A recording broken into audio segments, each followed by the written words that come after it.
Before we do any questions, if you have any, it's really interesting. The ancient Vedic texts, they speak about this time that we are in and what we're heading into. And one of the characteristics of the time, apart from chaos, quarrel, and confusion, which are meant to epitomize the time, everybody fighting over everything. I mean, people can't even get along. People that supposedly care about each other can't hardly get along. Was that there would be this effect of quite radical and extremely severe weather crisis. But they didn't put it down to petroleum. They didn't put it down to any of the symptoms. They put it down to impiousness. When people become impious, all of this will result. So just like the things that we spoke about, it's really important to address the underlying issues. If you only tinker with that which is symptomatic of a deeper problem, it won't solve it. It will manifest again in another way. Okay, anybody got a question? I'm just making a try tea now, and I've got some vegan dessert balls, so keep it going for you. Oh, you're getting bribed here.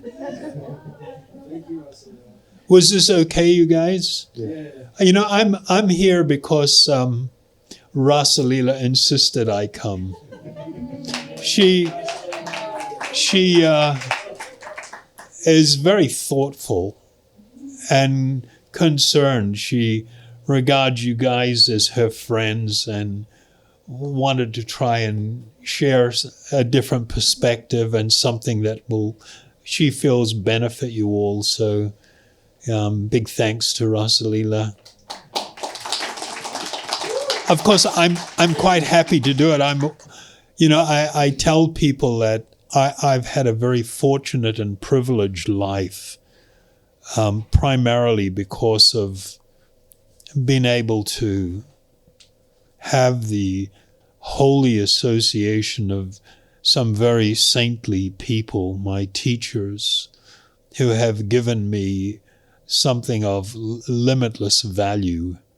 And the way I try to repay my debt to them is by trying to share those same gifts.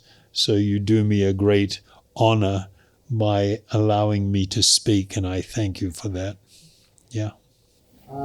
Firstly, thank you. I thought your talk was fantastic. I know the ancient Vedas also talk about time being cyclical. About? Time being cyclical, and this age is dark and depressing, as troublesome as it is. If time is cyclical, we will move through that and move into another age. So Yep. do you have a lot of faith in that? I absolutely do. I mean, we witness that reality to different degrees. The problem is they talk about such vast time scales. It's kind of scary. It's not like you can hold your breath and wait. It's going to go on for a long time. But we can create little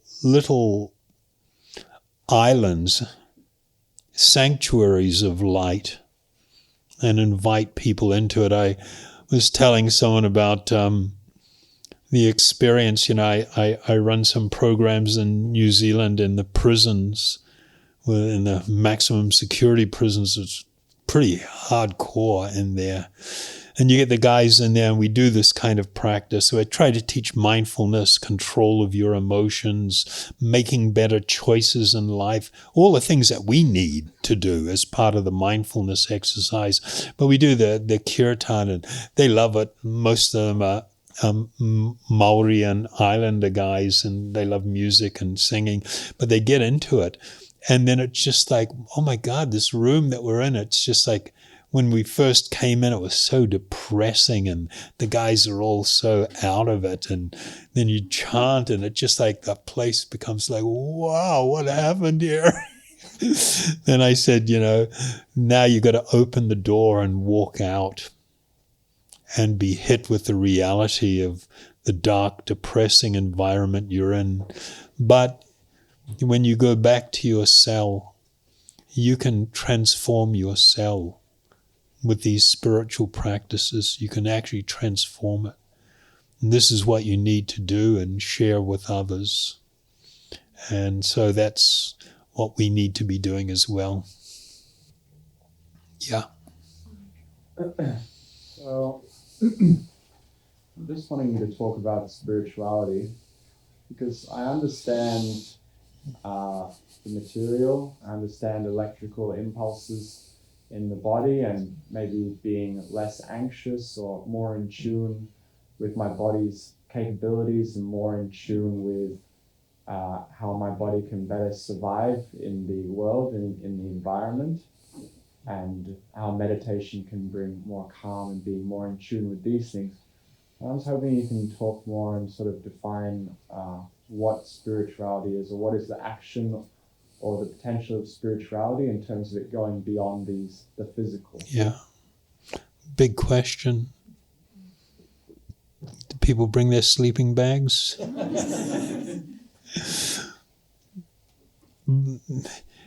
In some of the yoga processes, like in what's called Sankhya Yoga, they would do an analytical study of things to try and discover deeper meaning and appreciation of what is truly spiritual and what it means. One of the things they would do, and I'll share it, it's kind of like a little bit trippy. Sorry if it's going to freak anybody out. It's kind of like you ask people, so how do you see? How is it that you see? And the answer is, of course, because I've got eyes. Okay, let's lock you in a dark room with a blindfold. Now what do you see? Nothing. Do you still have eyes? Yeah. That might seem a little bit dumb, but let's take it a little bit further. The eye is a gelatinous ball that's actually quite disgusting. If you had one in your hand, you wouldn't, it's kind of like, yeah. And all that's happening, there's a lens at the front, and you've got photosensitive cells at the back, and light enters, and it's reversed through the lens, so there's an image that is projected onto the photosensitive cells in the back of the eye, upside down, and each of them sets off an electrical impulse.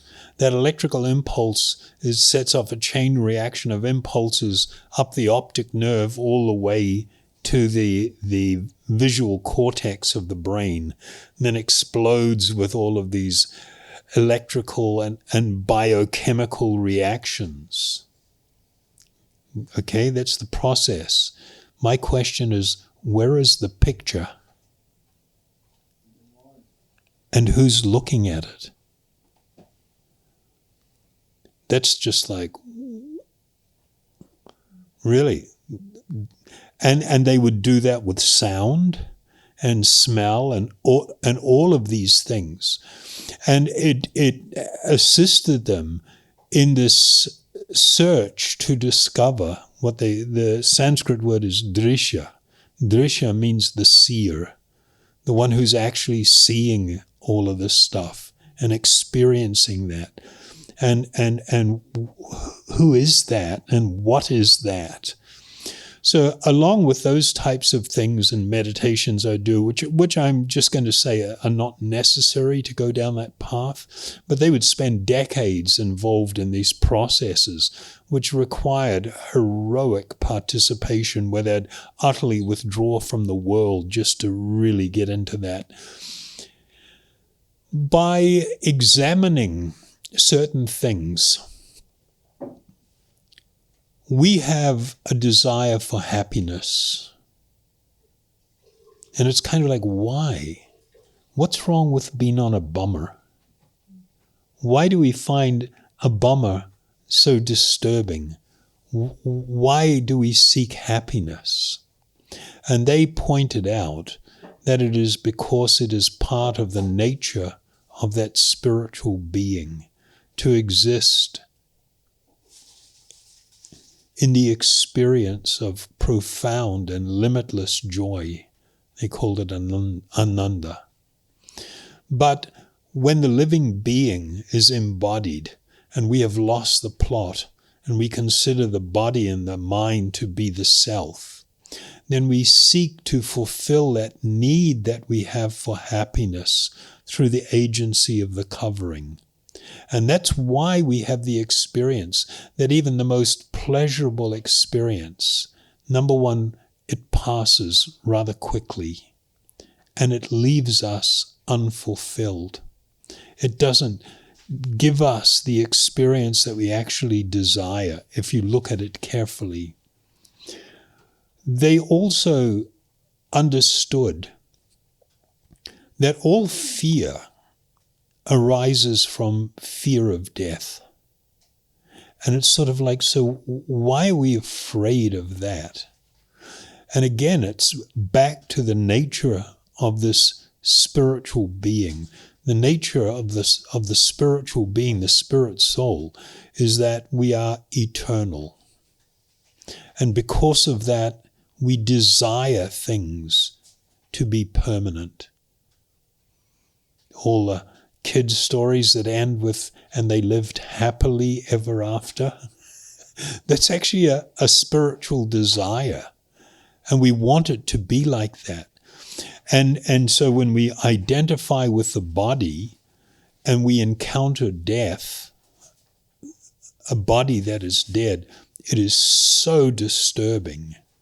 There is the element of it, of the attachment, but what's making that more pronounced is the fact that the person that I'm attached to is no longer there. The body is there, but the person is not there. The person has gone. And because we are eternal, we are fearful about impermanence. We become disturbed by things that don't last. We are anxious about things coming to an end. But it's because there's this confusion where being an eternal being and having that natural tendency where misidentifying the body as the self, and we're in the land and the world of that which is temporary, and it unsettles us. The desire for love, to both love and to be loved, actually emanates from the spiritual being. It is part of my eternal nature to be experiencing the most extraordinary, the most ideal, the most incredible and ecstatic experience of love. Because again, I misidentify the body and mind as self, I try to find that love in this world.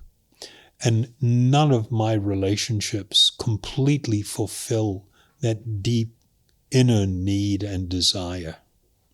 And one of the problems with relationships is we put such a burden on a partner in a relationship to make it so I can perfectly experience love, that they can fulfill that need I have, and they can't. They never will. And when we understand that, then it alters the way. We don't have unrealistic or false expectation. This discovery of our spiritual identity, the body is not a person. Your personhood is part of the nature of I don't like the word soul, only because in the Western world it's commonly used, but it's so misleading. Because you ask most people, what is the soul? And anybody that sort of accepts that idea, they'll say, I have a soul. And then my question is, well, if you have a soul, who exactly are you, and what is the soul? And when you ask that, it's kind of like, that's utterly confusing because I've never thought of that. And the thing is that you don't have a soul, you are the soul. You are just misidentifying the body as the self. In the yoga system, they talk about this amazing process by which the living being, the spiritual being, is covered by a subtle and a gross body and becomes utterly absorbed in it and becomes completely blind to their own true spiritual identity.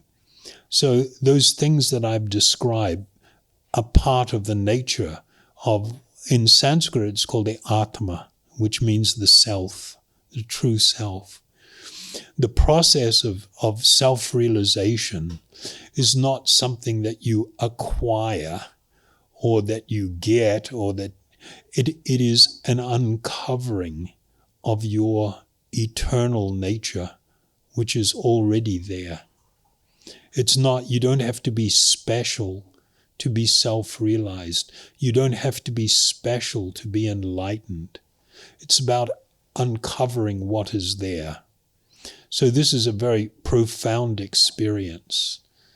And as one begins to more deeply experience the reality of my own self, this inward journey to truly find myself and to experience the reality of my spiritual existence, one becomes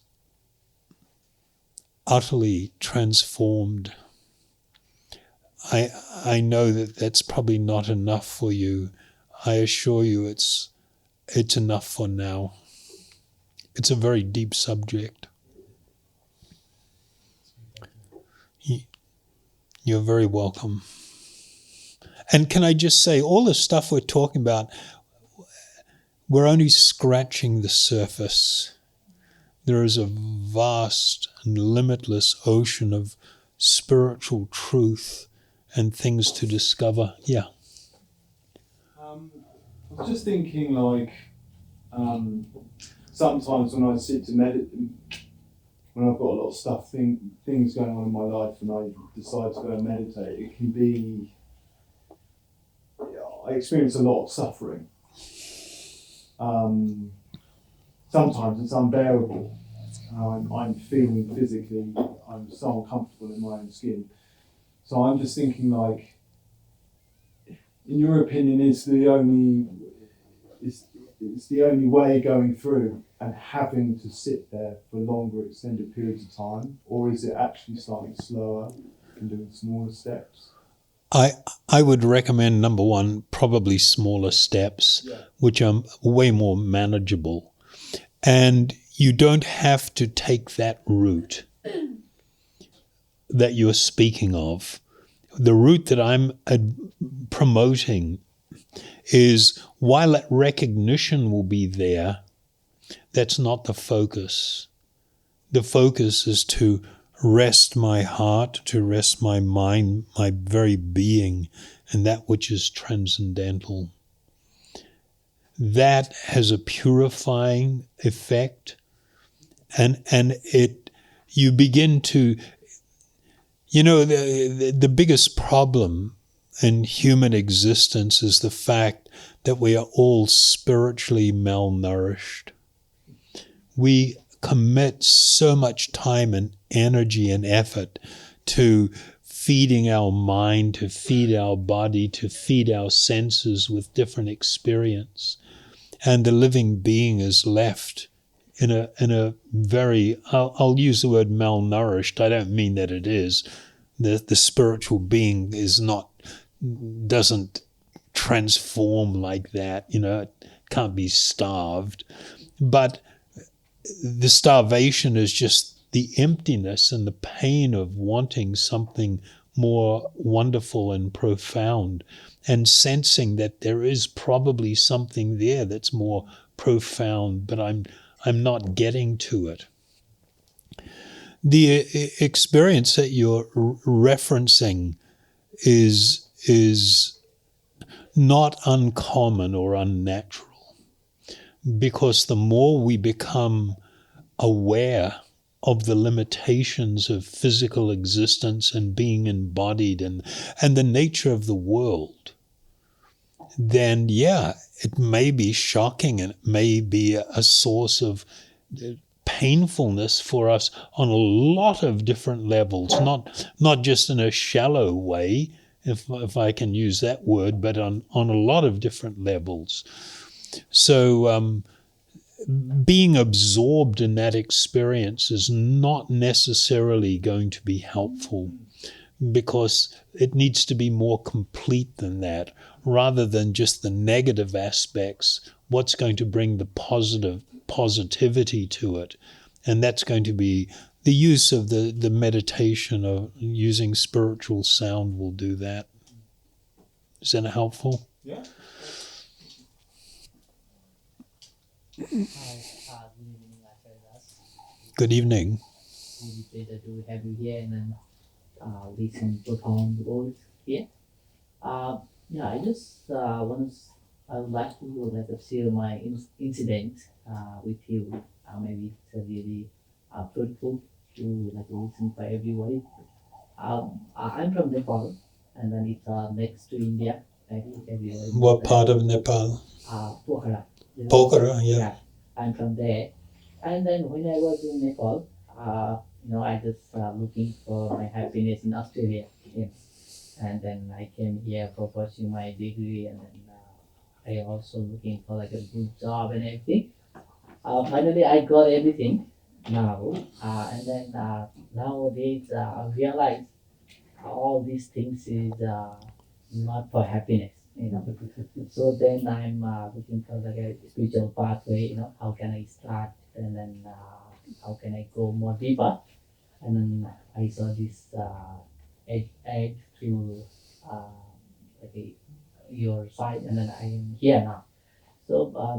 So for starting the spiritual pathway, what I need to read, or what I need to get knowledge from, which scripture or which books, or from where I can get myself in a deeper way.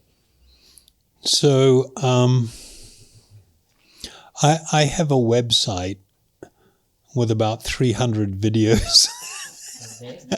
Back in 2016, I was moving from Hawaii. I'd been in Hawaii for about 6 years, back to New Zealand. And some friends, they gave me video camera and mic and told me I have to do that and share. So I got forced to do it. But it is my humble attempt to serve my teachers. You will find that there is a lot of things are done within series, and they deal with a lot of the things that we encounter in life. And they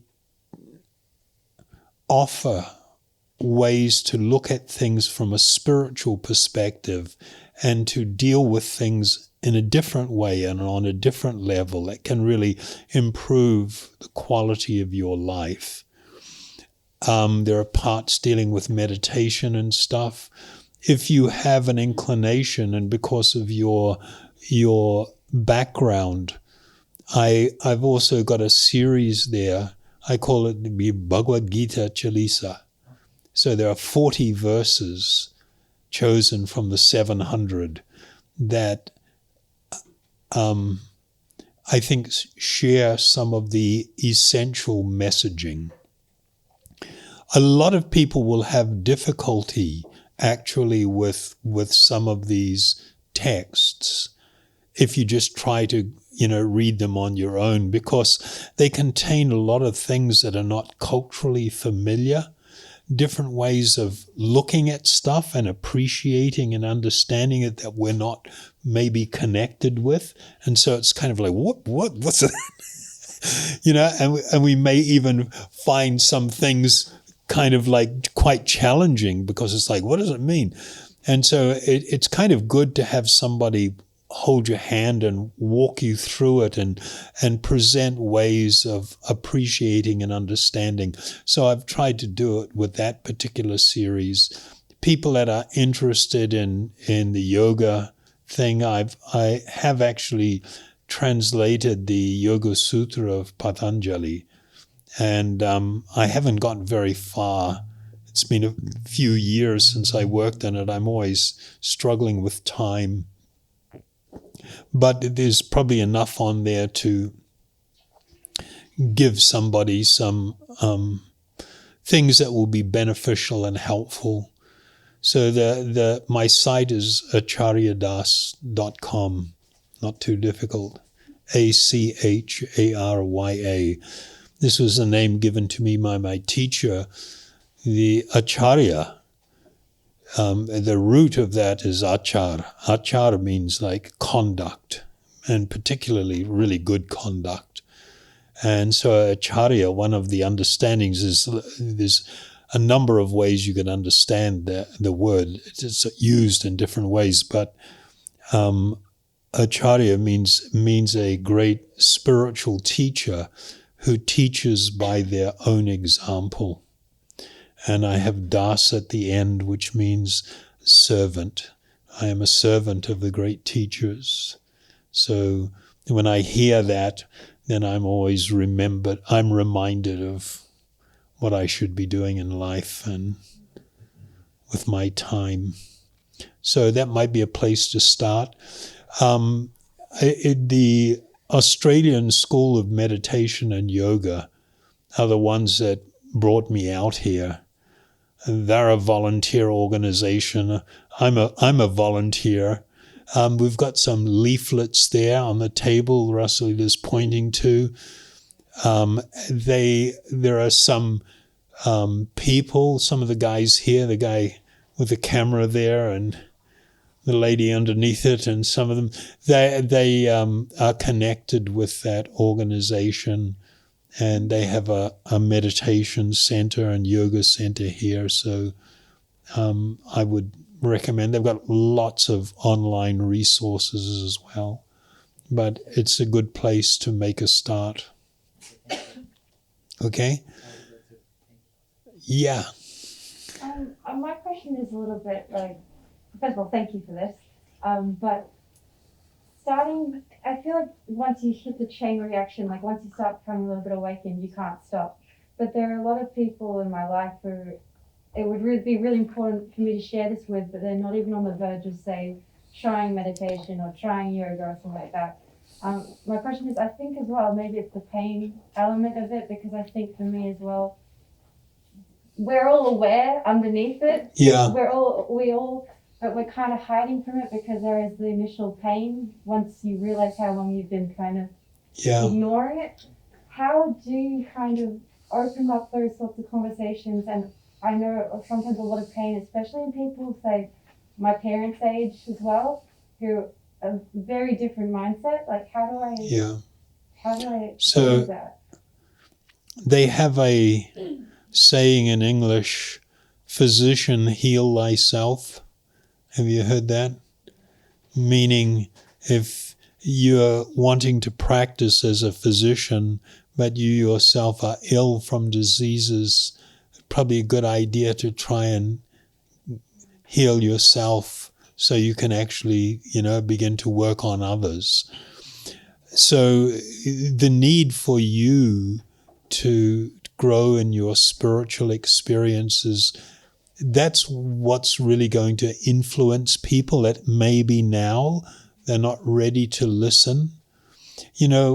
Many people their life has been in many ways very tragic. My time that I spent, I worked on a documentary on criminal justice reform in New Zealand, dealing with a lot of the gangs and stuff and the work I do in prisons. And it's so utterly heartbreaking to hear the stories of what people have been through.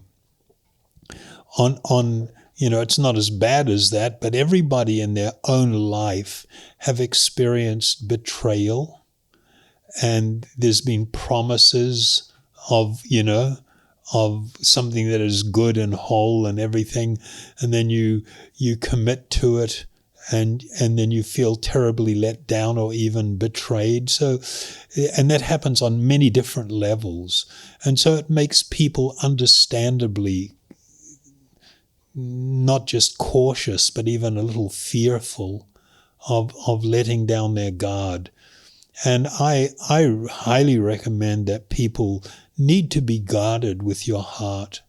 Your heart is something very precious, and there are far more people in the world, even so-called spiritual teachers, that are seeking to exploit your innocence than there are those that are actually seeking to share something very beautiful and wonderful.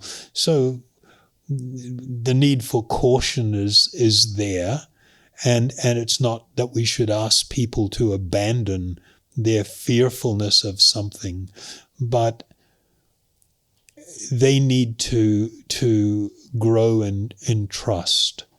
And that growth and trust will come from small experience that's kind of compounded. So, you know, the greatest thing that you can do for those that you care about is for you yourself to take this journey, even if it's very challenging, and go through the transformation and become strong and become, you know, fearless and compassionate, and people just being around you will go like, well, what's going on? You know, there's some change going on here. What's this all about? And it rubs off, and people become more trusting and more open. As we grow ourselves, we will intuitively know how far to go with things. You know, sometimes people get all fired up. They maybe come to something like this and they hear something new, and then they dig into it, and then they're just like want to go out and evangelize almost, you know what I mean? And just like start whacking everybody. No, you slow down. You really need to take into consideration where people are at in their life and what's going on, and find the appropriate thing to share that will make a little difference even, you know. So that is a skill that you will acquire with your own growth. But sometimes people don't like to hear, for instance, parents often don't like to hear from their kids, but somebody else says the same thing and they're like, oh, wow, yeah. You know? Just because of cultural and relationship stuff. So be patient and determined to make this journey, and be humble and realize that we need grace, we need blessing, we need mercy bestowed upon us. This is a very real thing that's often not talked about by many people in the yoga scene and stuff, but it's absolutely a reality. And all of the ancient texts speak about it. You know, Patanjali in his Yoga Sutra, he's talking about the almost like mechanical processes to attain samadhi. And my God, they're torturous and so difficult. And then in mentioning the highest form of spiritual samadhi, asampragyata samadhi, he then throws out a verse, Ishwara pranidhanat bhat, that by complete supplication of your heart to that which is supreme, the supreme soul, the one will be gifted with this experience. And it just opens up a whole different perspective. It's not about me being accomplished and strong and smart and determined. I am being graced with something, and I'm so blessed and so thankful. So that's a whole nother path. They call it in Sanskrit, the Aroha Panta, which means the ascending path, where it's like you're trying to conquer Mount Everest. You're going to climb by your strength. And the other one is called the Avaroha Panta. It is the path of submission and surrender, to live in great humility and become blessed that way. Cool or what? I know. And this is only the very tiniest tip of the iceberg, as it were. There's so much more. Just getting back to your talk, you sort of spoke about how we went from being in a collective society to being brainwashed to be really selfish. Yeah. But then obviously the path to enlightenment is to look at the self and to go in so you can transcend and give back to the community and society. Like, it's a bit of a paradox, but do you think we had to go through all of that? Because back then, to be selfish was, really frowned upon. Yeah. Like, you were selfless, give everything to your kids and to your parents and all of that. Do you think we had to go through all of that to be okay with taking time for the self to take that journey inwards? From a social perspective, to be overly absorbed in family was considered counterproductive for the spiritual journey, because our spiritual journey is individual. It's not a group activity. Although we may come together and discuss and chant, there's a spiritual potency in that. My actual journey is individual. But there are wonderful things about community and being self-sacrificing. And I'm not talking about in a weird way. I'm talking about in a really healthy way. Part of the nature of the spiritual being, as I said, is to seek love, to love and to be loved. And the natural expression of love is to what? To give, to serve, to try and do nice things for those that we love. This is a profound tendency. And so acts of kindness touch us deeply. You can watch some YouTube video of somebody. Somebody showed me one. There was this guy he was on a wheelchair. It was somewhere in Asia, and he was trying to go down the street, and it starts raining and he's getting wet. And somebody ran out with an umbrella. The umbrella wasn't big enough for both of them. He's holding it over the person, the older guy in the wheelchair. He's getting drenched, but he's, and you see it, and it's so heart-touching, the idea of some form of self-sacrifice to render some service, to show kindness.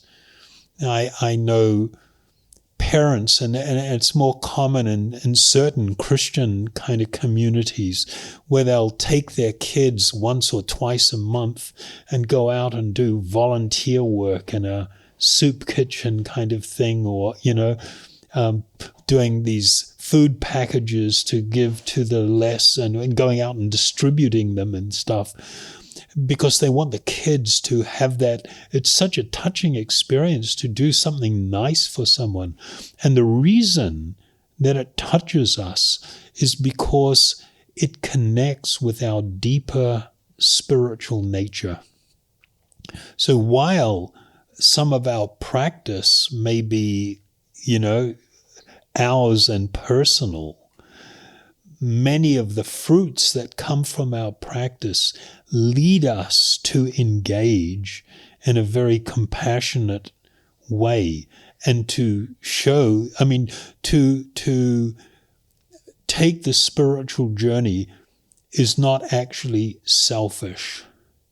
It's actually necessary, and it will lead to this expansion of your heart, and to be more giving and to be more caring. But we have to do some of this on our own. It's like you can't do it on a crowded space where there's lots of noise going on and stereo thumping and... Do you think it's easier for us now, because we are a bit more separate, to sort of go, oh, well, we can take this time for ourselves, or it's okay, you know, there's all this stuff about mental health and, you know, making sure you're okay first, than it was back then when, you know, it wasn't really okay to take time for yourself?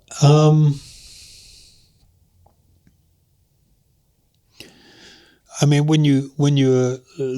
mean, I'm much more comfortable in some of these older societies and the way they lived.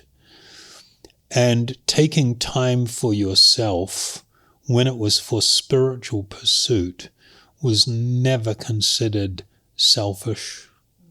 It was considered a very pious and a thing that people would encourage. And so they didn't look upon it as being, you know, something that you had to stop people from doing and it was bad and it was selfish. They didn't look at that type of activity as being self-centered, as many self-centered activities are now. I'll just throw another thing out there. This was in relation to the questions about the nature of our spiritual nature. It is understood that in the embodied state, the living beings in this world that we encounter, we suffer from a common spiritual ailment. That spiritual ailment is to be utterly self-centered. I talk about my partner or my husband or my wife, my children, my parents, my friends, my city, my country.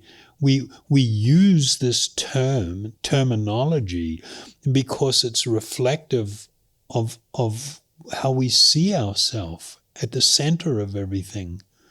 But in reality, that is not our place, to be at the center of the world and center of everything.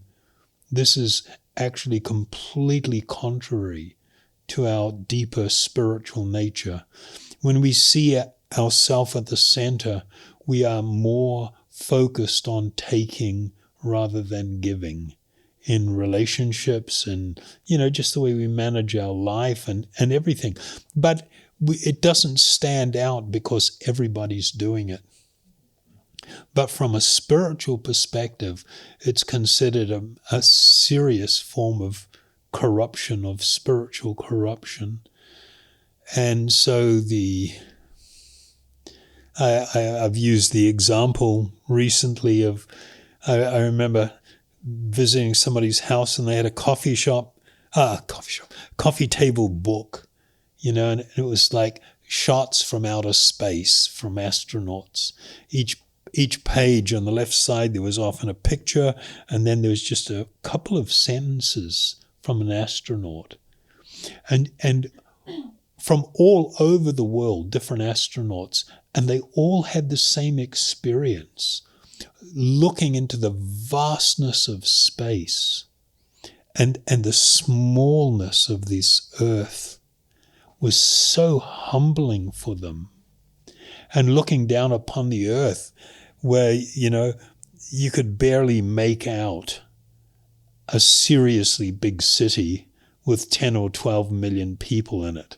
If you go all the way down there and they're in the middle of somebody having a fight or, you know, in front of the telly or whatever people are doing, and it's all about me and what I'm doing right now, you know.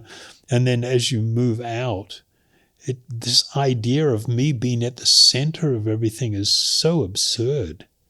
I'm not truly appreciating my place. What is my actual position in relation to everything?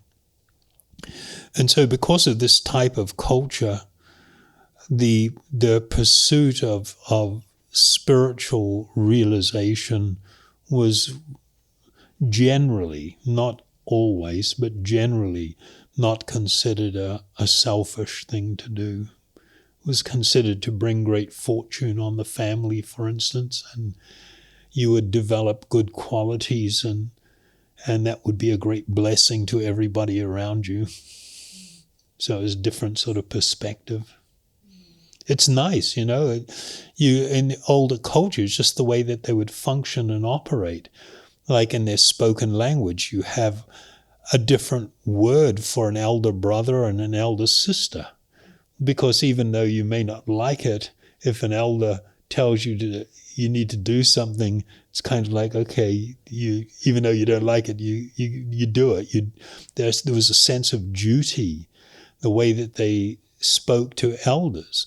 There was certain choice of pronouns or address that showed respect. There were, in all these cultures, whether it's folded hands or taking the hand of an elder and touching it to your forehead, you know, it was considered, it created a sense of things that unfortunately is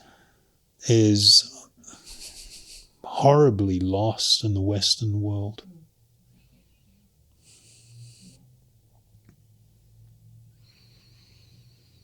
Yeah. Thank you so much for this opportunity. You're very welcome. I really like what you said about sanctuaries of life. I feel Yeah. like I'm in one right now. And for me, my question is like, I really do put importance on like my spiritual life and my spiritual cultivation. And I'm really happy with where I'm at now. Like, I mean, literally now, you know, we're talking about it. But also there's a big desire in me, you know, as a human being to also, like, I consider life as a gift. So there's within me, I think, an inherent desire of, I'd like to experience also, you know, becoming a parent, or, you know, becoming a father. And would you think that parenthood is also tied with, like, you know, spiritual cultivation? Would it also helpful? It's like everything, in that it can be used one way or experienced one way or another. So in the Vedic teaching, they said one should not become a partner in life, a husband or wife. One should not become a parent, a leader of society, a teacher, unless you can liberate those in your care. So there was the understanding that the greatest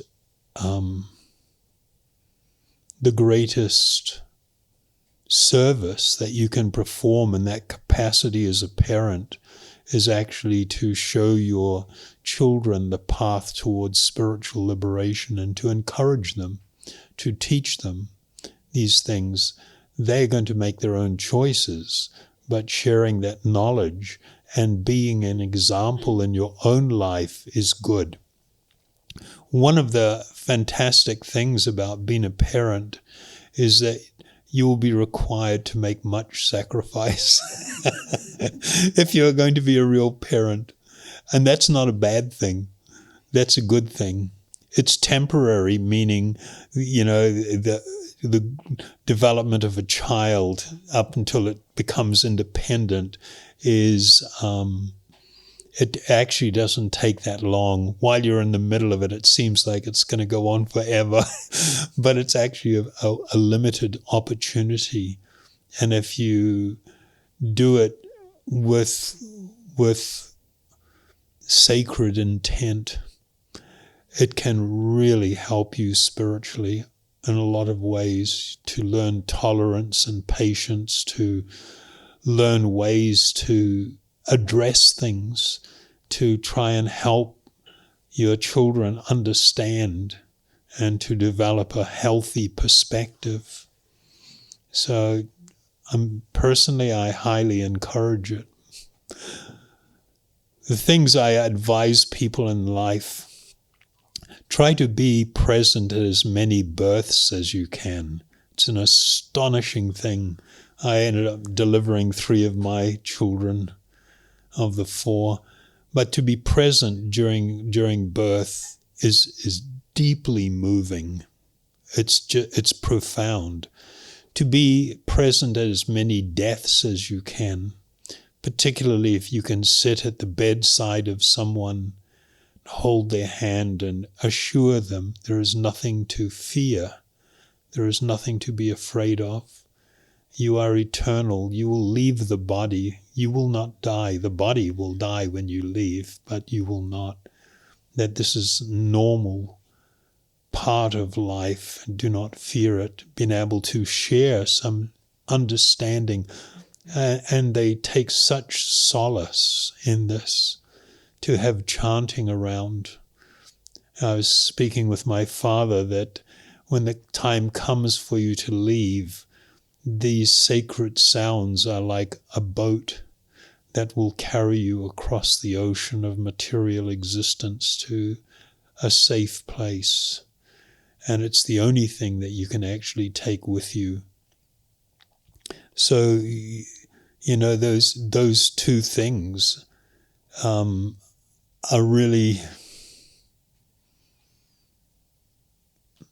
they really change your life. And it's so sad that, you know, Western society has become so fractured and so petty in many ways, and there's not a sense of sacrifice, of duty, of respect and stuff. Everything's become so contentious, and it undermines rather than strengthens people's existence. It really undermines, you know, the nobility of human life.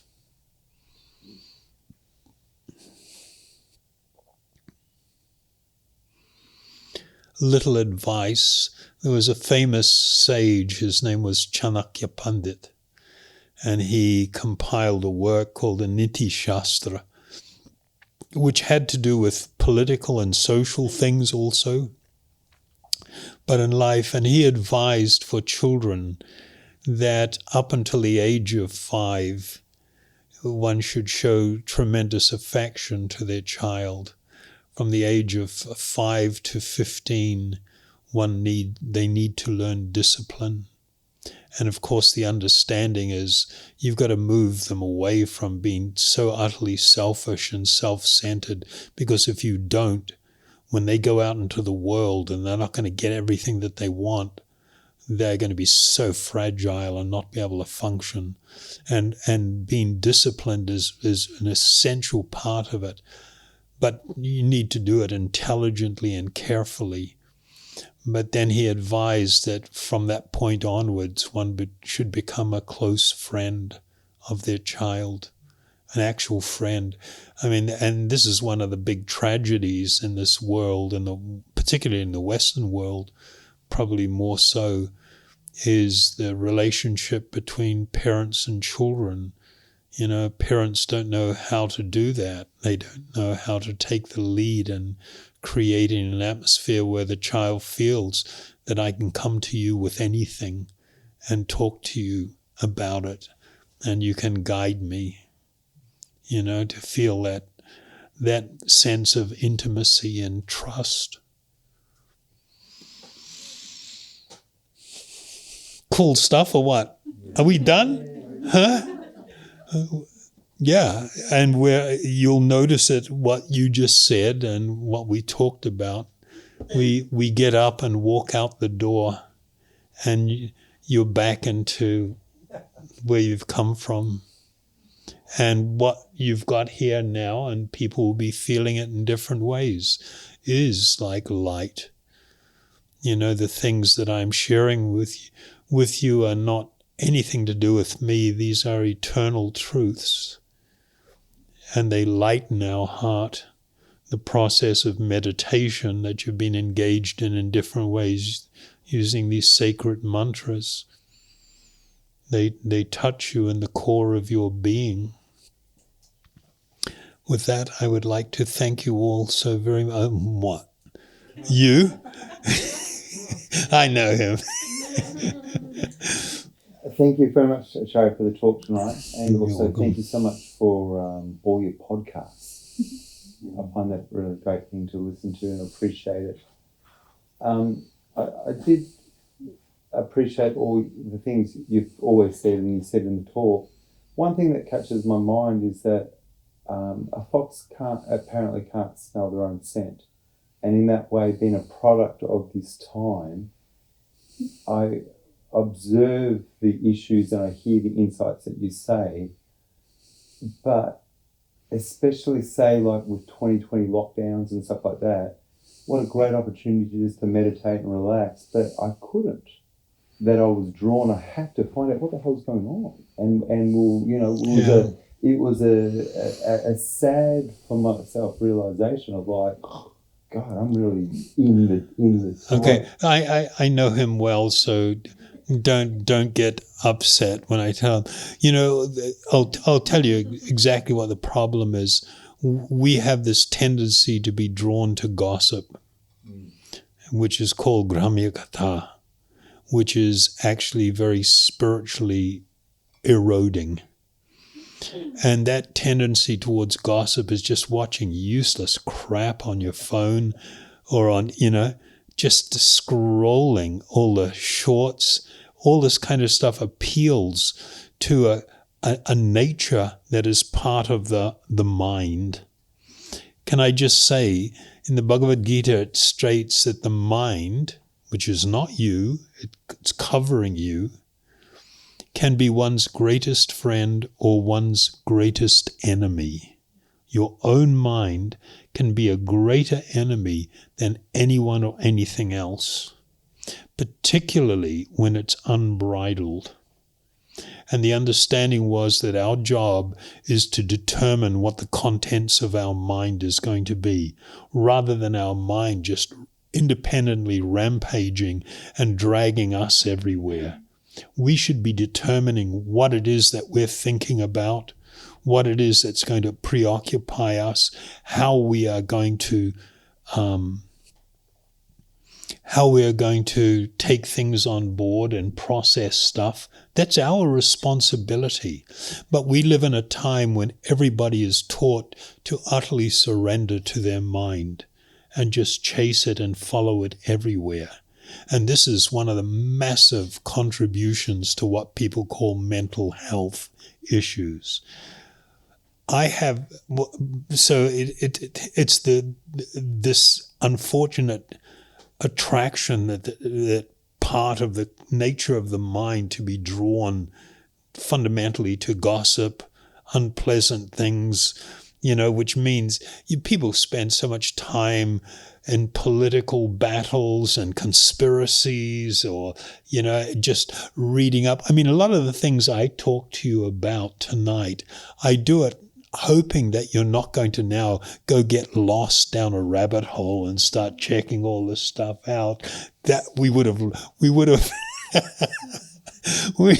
that would be really counterproductive. If you want to check a couple of things out to verify I'm not, you know, trying to sell you a whole bunch of crap, then that's fine. But don't get lost in it.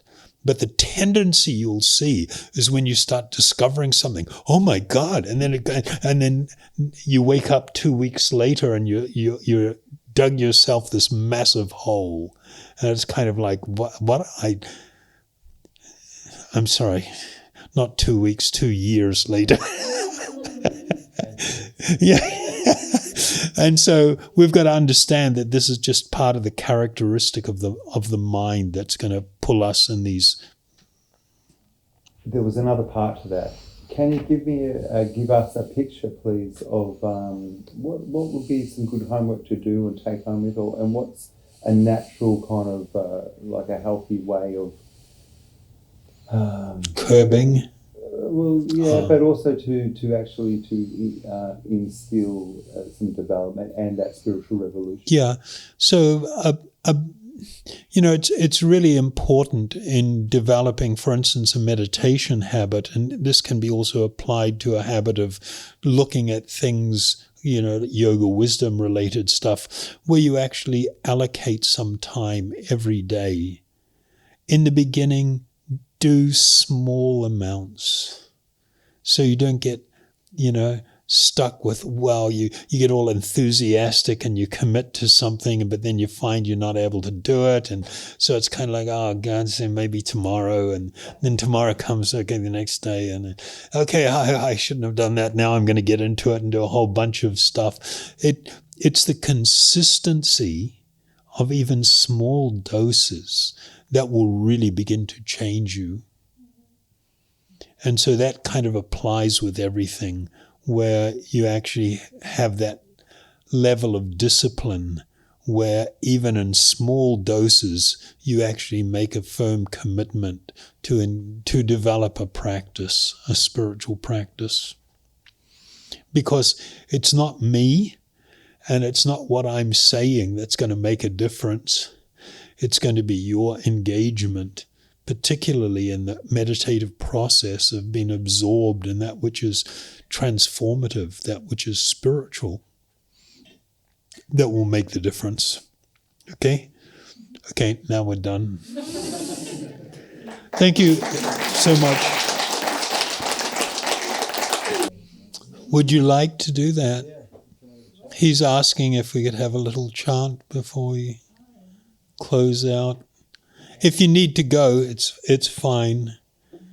If I'm going to chant again, I will this time use the Maha Mantra, sometimes called the Hare Krishna mantra.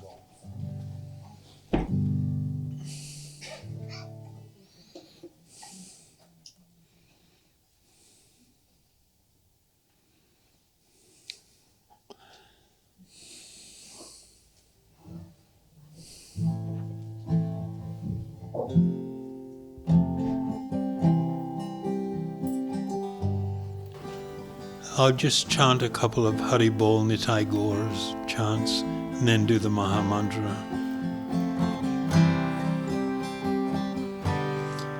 Hari Bol Nitai Gaur, Nitai Gaur, Hari Bol, Hari Bol, Nitai Gaur, Nitai Gaur, Hari Bol.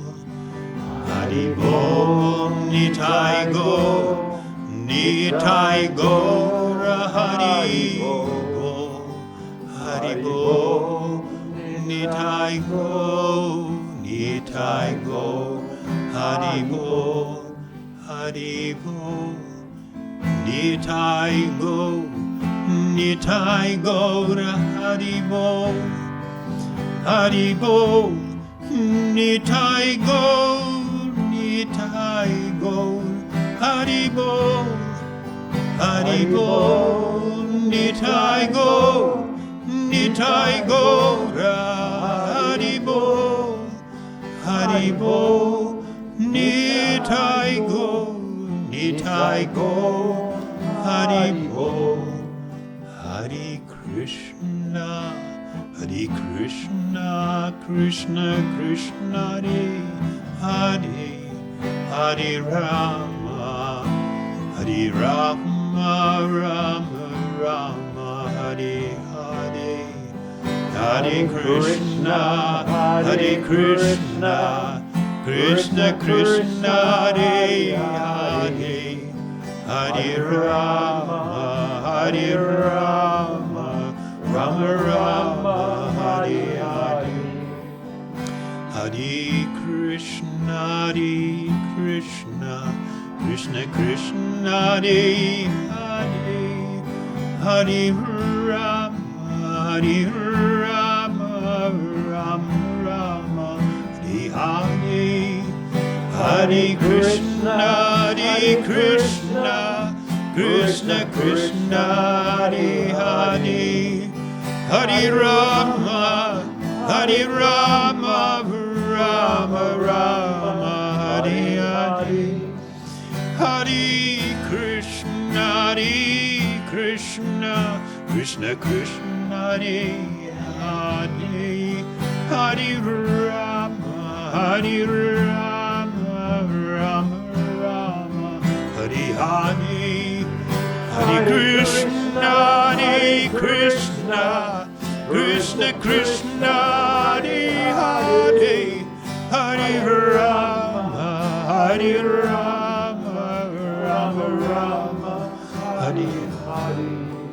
Hare Krishna, Krishna Krishna, Hare Hare, Hare Rama, Hare Rama, Rama Rama, Hare Hare. Hare Krishna, Krishna Krishna, Hare Hare, Hare Rama, Hare Rama, Rama Rama, Hare Hare. Hare Krishna, Krishna Krishna, Hare Hare, Hare Rama, Rama Rama, Hare Hare. Hare Krishna, Krishna Krishna, Hare Hare, Hare Rama, Rama Rama, Hare Hare. Hare Krishna, Krishna Krishna, Hare Hare, Hare Rama, Rama Rama, Hare Hare. Hare Krishna, Krishna Krishna, Hare Hare, Hare Rama, Rama Rama, Hare Hare. Hare Krishna, Krishna Krishna, Hare Hare, Hare Rama, Rama Rama, Hare Hare. Hare Krishna, Krishna Krishna, Hare Hare, Hare Rama, Rama Rama, Hare Hare. Hare Krishna, Krishna Krishna, Hare Hare, Hare Rama, Rama Rama, Hare Hare. Hare Krishna, Krishna Krishna, Hare Hare, Hare Rama, Rama Rama, Hare Hare. Hare Krishna, Krishna Krishna, Hare Hare, Hare Rama, Rama Rama, Hare Hare. Hare Krishna, Krishna Krishna, Hare Hare, Hare Rama, Rama Rama, Hare Hare. Hare Krishna, Krishna Krishna, Hare Hare, Hare Rama, Rama Rama, Hare Hare. Hare Krishna, Krishna Krishna, Hare Hare, Hare Rama, Rama Rama, Hare Hare. Hare Krishna, Krishna Krishna, Hare Hare, Hare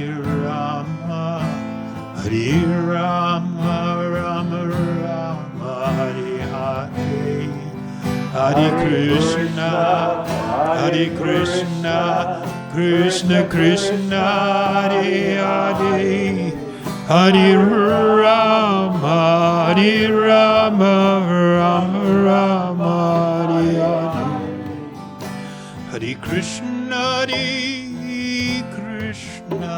Krishna Krishna, Hare Hare, Hare Rama,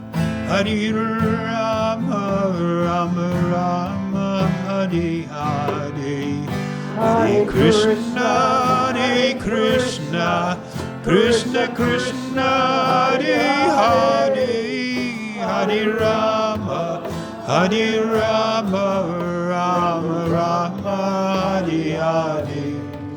Hare Krishna, Hare Krishna, Krishna Krishna, Hare Hare, Hare Rama, Hare Rama, Rama Rama, Hare Hare, Hare Krishna, Hare Krishna, Krishna Krishna, Hare Hare, Hare Rama, Hare Rama, Rama Rama, Hare Hare. Hare Krishna, Hare Krishna, Krishna Krishna, Hare Hare, Hare Rama, Hare Rama, Rama Rama, Hare Hare. Hare Krishna, Hare Krishna, Krishna Krishna, Hare Hare, Hare Rama, Hare Rama, Rama Rama, Hare Hare. Hare Krishna, Hare Krishna, Krishna Krishna, Hare Hare, Hare Rama, Hare Rama, Rama Rama, Hare Hare. Hare Krishna, Hare Krishna, Krishna Krishna, Hare Hare, Hare Rama, Hare Rama, Rama Rama, Hare Hare. Hare Krishna, Hare Krishna, Krishna Krishna, Hare Hare, Hare Rama, Hare Rama, Rama Rama, Hare Hare. Hare Krishna, Hare Krishna, Krishna Krishna, Hare Hare, Hare Rama, Hare Rama, Rama Rama, Hare Hare. Hare Krishna, Hare Krishna, Krishna Krishna, Hare Hare, Hare Rama, Hare Rama, Rama Rama, Hare Hare. Hare Krishna, Hare Krishna, Krishna Krishna, Hare Hare, Hare Rama, Hare Rama.